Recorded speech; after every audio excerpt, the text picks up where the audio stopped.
Hello दोस्तों, स्वागत है आपका अपने YouTube channel nursing by blogs में। आज की वीडियो हमारी रहने वाली है एनीमिया। बात करें कि ये एनीमिया आखिर क्यों होती है, इसके होने के क्या लक्षण होते हैं और ये एनीमिया कितने प्रकार की होती है। साथ ही साथ हम लास्ट में बात करेंगे कि हमें इसका इलाज कैसे करना चाहिए। बात करेंगे जो एनीमिया होती है हमें इसका ट्रीटमेंट कैसे लेना चाहिए और हमें इससे कैसे बचाव करना चाहिए। तो इन सभी के बारे में हम बात करेंगे, तो आप बने रहिए हमारी वीडियो में लास्ट तक बिना स्किप किए।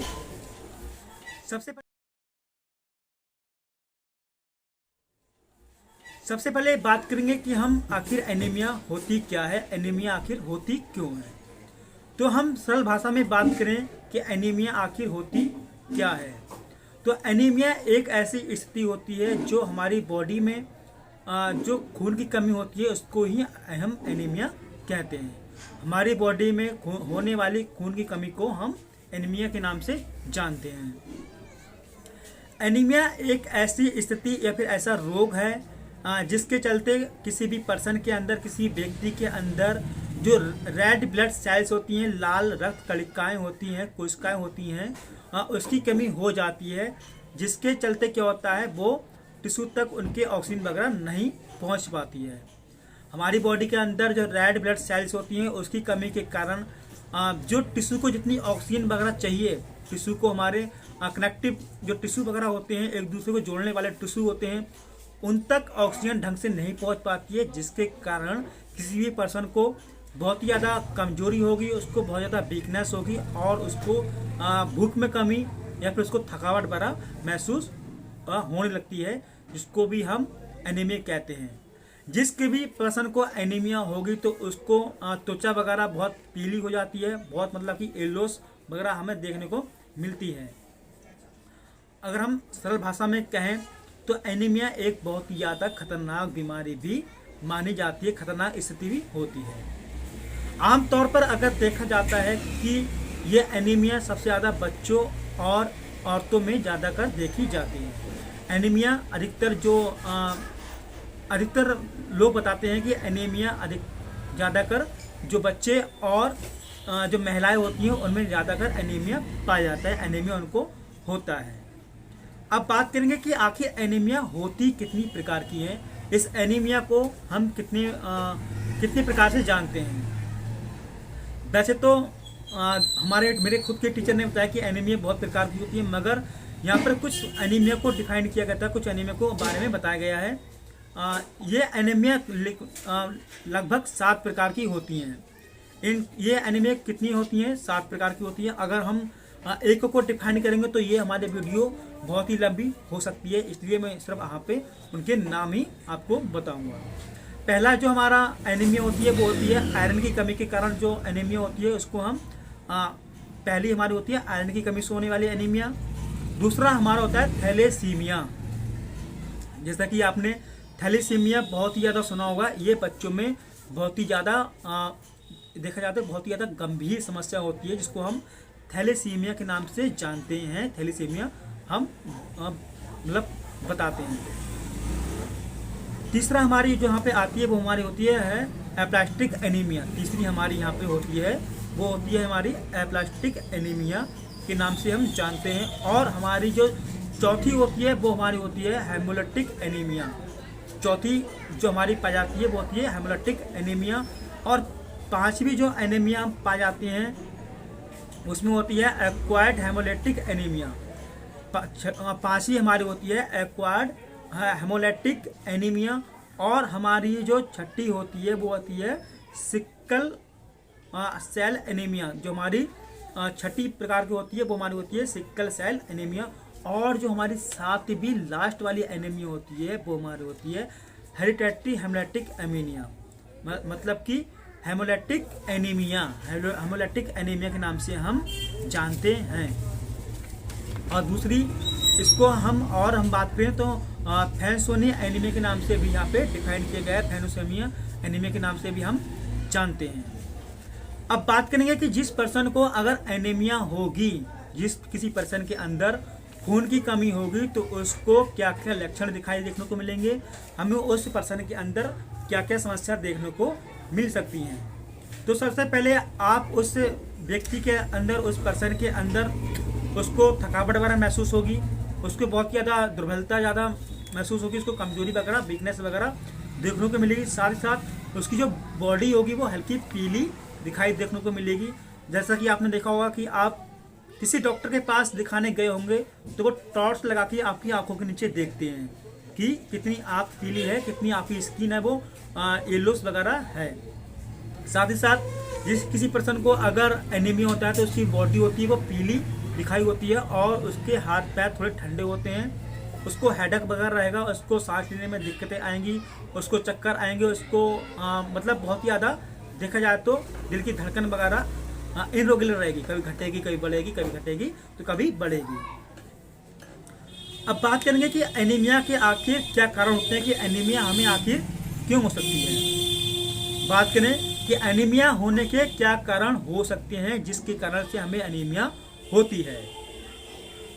तो सबसे पहले हम बात करते हैं कि आयरन की कमी से होने वाली एनीमिया।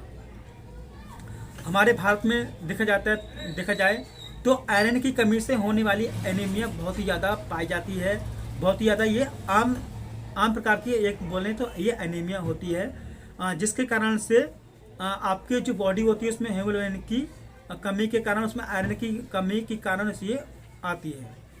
और हम नेक्स्ट बात करें तो ये एक दूसरी हमारे यहाँ पे आती है विटामिन की कमी के कारण। अगर किसी पर्सन को विटामिन नहीं मिलेंगे, उसको जो जितनी उसको विटामिन वगैरह चाहिए, जितनी उसकी डिफेंसी वगैरह उसको जिसकी को नीड है उतने विटामिन उसको नहीं मिलेंगे, तब भी आपको एनीमिया वगैरह हो सकती है। अगर आपको B12 B6 अगर आपको पर्याप्त मात्रा में नहीं मिलेंगे तभी भी आपको एनीमिया वगैरह हो सकती है। इसलिए बोला जाता है कि आप जितनी भी विटामिन वाली चीज़ें खाएंगे, vitamin B12, vitamin B6, vitamin B1 जितने भी आप पर्याप्त मात्रा में लेंगे उतने ही आप एनीमिया से बचे रह सकते हैं। दूसरी होती है एक सूजन वाली एनीमिया। सूजन मतलब कि एनीमिया जिसके कारण हमारी बॉडी को सूजी दिखाई पड़ती है, जिसके कारण हमें कैंसर, HIV, एड्स मतलब और भी ज़्यादा बीमारियां हो जाती हैं, जिसके कारण हमें एनीमिया की समस्या देखने को मिल सकती है। अब बात करेंगे कि एनीमिया के आखिर हमें क्या रिस्क फैक्टर देखने को मिल सकते हैं, हमें क्या क्या समस्या देखने को मिल सकती हैं। अगर हम कुछ हमारे रिस्क फैक्टर होते हैं उसको हम अगर पूरा कर ले, उनको हम अगर अच्छे से अपने अंदर अपने दिनचर्या में अगर उनका पूर्ति करते हैं तो हम एनीमिया से बच सकते हैं। जैसे कि हमें कुछ विटामिन और खनिज आहार लेने चाहिए, हमें जितने भी iron, vitamin B12, folate, iron और कैल्शियम वगैरह जितनी होती है हम उनको रखकर लेना चाहिए। और जो कुछ देखा जाता है कि आप उम्र के अकॉर्डिंग भी आपकी अगर बॉडी मतलब एनीमिया होने का खतरा रहता है। जैसे कि आप 50 से ऊपर हैं तभी भी आपको एनीमिया वगैरह हो सकता है, कि जैसे कि आपने सुना होगा कि बूढ़े लोग के अंदर खून बनना कम स्टार्ट हो जाता है, जैसे कि आपने आम भाषा में सुना ही होगा। और यहाँ पे एक होता है मासिक धर्म, जो कि लेडीज़ के अंदर देखा जाता है कि जब भी उनको मासिक धर्म आते हैं, उनके मंथली साइकिल स्टार्ट होती है, तभी भी उनके अंदर खून की कमी हो जाती है, उनके अंदर आयरन की कमी हो जाती है, उनके अंदर एनीमिया होने का खतरा बहुत ही ज़्यादा रहता है। जब किसी पेशेंट को, किसी लेडीज़ को अंदर मतलब कि पीरियड वगैरह आते हैं तो उसमें खून बहुत ज़्यादा रिसाव होता है, जिसके कारण उनको एनीमिया होने का खतरा रहता है। और जब किसी भी औरत को गर्भावस्था वाली स्थिति आती है तभी भी उसके अंदर आयरन की कमी हो जाती है, जिसके कारण उनको एनीमिया वगैरह हो जाता है। आपने देखा होगा कि जितने भी प्रेग्नेंट औरतें होती हैं उनके लिए जो जितनी आशा होती हैं, जो सोशल वर्कर होते हैं, वो आयरन और कैल्शियम की टैबलेट फ्री में प्रोवाइड करती हैं। क्यों? क्योंकि इससे उनको एनीमिया वगैरह खतरा ना हो, इसके अंदर जिनको बच्चा पल रहा है उनको भी खून की कमी वगैरह ना हो। आखिर में हम बात करेंगे कि एनीमिया के और क्या कारण हो सकते हैं। तो एनीमिया का एक आपका परिवार है, वो भी आपका बहुत ही ज़्यादा हिस्ट्री उसकी मायने रखती है कि आपके किसी पर्सन की पापा, मम्मी या किसी अंदर खून की कमी है तभी बच्चे के अंदर खून की कमी वगैरह हो सकती है। अब हम बात करेंगे कि हम एनीमिया का निदान कैसे कर सकते हैं, हम एनीमिया की जांच कैसे कर सकते हैं, हम कैसे पता करें कि हमारे लिए एनीमिया किस स्थिति हो चुकी है, हमको एनीमिया हो चुका है। तो सबसे पहले कुछ ब्लड सैंपल वगैरह होते हैं, इसकी हम जांच करके हम पता कर सकते हैं कि हमको एनीमिया वगैरह हुआ है कि हमें एनीमिया वगैरह नहीं हुआ है। जैसे कि हम CBC की जांच कर सकते हैं। CBC का मतलब होता है complete blood count. Complete blood count की हम जांच करके हम पता कर सकते हैं कि हमें एनीमिया वगैरह हुआ है या नहीं। एक स्वस्थ व्यक्ति के अंदर कम से कम महिलाओं में अलग, पुरुषों में अलग खून की स्थिति, जो ब्लड की जो मात्रा होती है वो अलग अलग बताया गया है। जैसे कि पुरुषों के अंदर ये 13 से 16 के बीच में हमारे अंदर ब्लड होना चाहिए, और महिलाओं के अंदर 11 से 15 ग्राम प्रति डेसीलीटर होता है। हमारे बॉडी के अंदर जो ब्लड होता है वो 11 से 15 डेसीलीटर महिलाओं के अंदर होता है, और 13 से 16 पुरुषों के अंदर ब्लड पाया जाता है। अगर इनसे थोड़ा बहुत कम हो पाया जाता है हमारी बॉडी के अंदर तो एनीमिया को हम उस नाम से भी जानते हैं। अब बात करेंगे आखिर में कि हम एनीमिया का डायग्नोस कैसे कर सकते हैं, एनीमिया को हम कैसे ट्रीट कर सकते हैं, एनीमिया से हम कैसे बच सकते हैं। तो हम आयरन का अगर भरपूर मात्रा में उपयोग करेंगे तब हम एनीमिया से बच सकते हैं। हम विटामिन B12 का अच्छे से प्रयोग करेंगे, फोलिक एसिड का प्रयोग करेंगे, और जितने भी खट्टे पदार्थ आपने देखा होगा कि उनका हम प्रयोग करेंगे तभी भी हम एनीमिया से बच सकते हैं। और हम डॉक्टर के संपर्क में रह करके भी हम एनीमिया से बच सकते हैं। उससे जो होने वाली समस्या है उससे भी हम एनीमिया से बच सकते हैं। हम थैलीसीमिया अगर आपको या आपके बच्चे को हो चुका है उसका हम सही से डायग्नोस करके उसका ट्रीट करके भी हम एनीमिया से बच सकते हैं। और ऐसी स्थिति वगैरह होती है तो हम उनमें मतलब कि डॉक्टर के ट्रीटमेंट के अनुसार हम उसको मतलब कि बचाव भी कर सकते हैं। हमें आयरन वाली चीज़ें लेनी चाहिए। हमको folate acid, vitamin B12, vitamin B30 अगर इनका हम उपयोग करके भी हम एनीमिया से बच सकते हैं।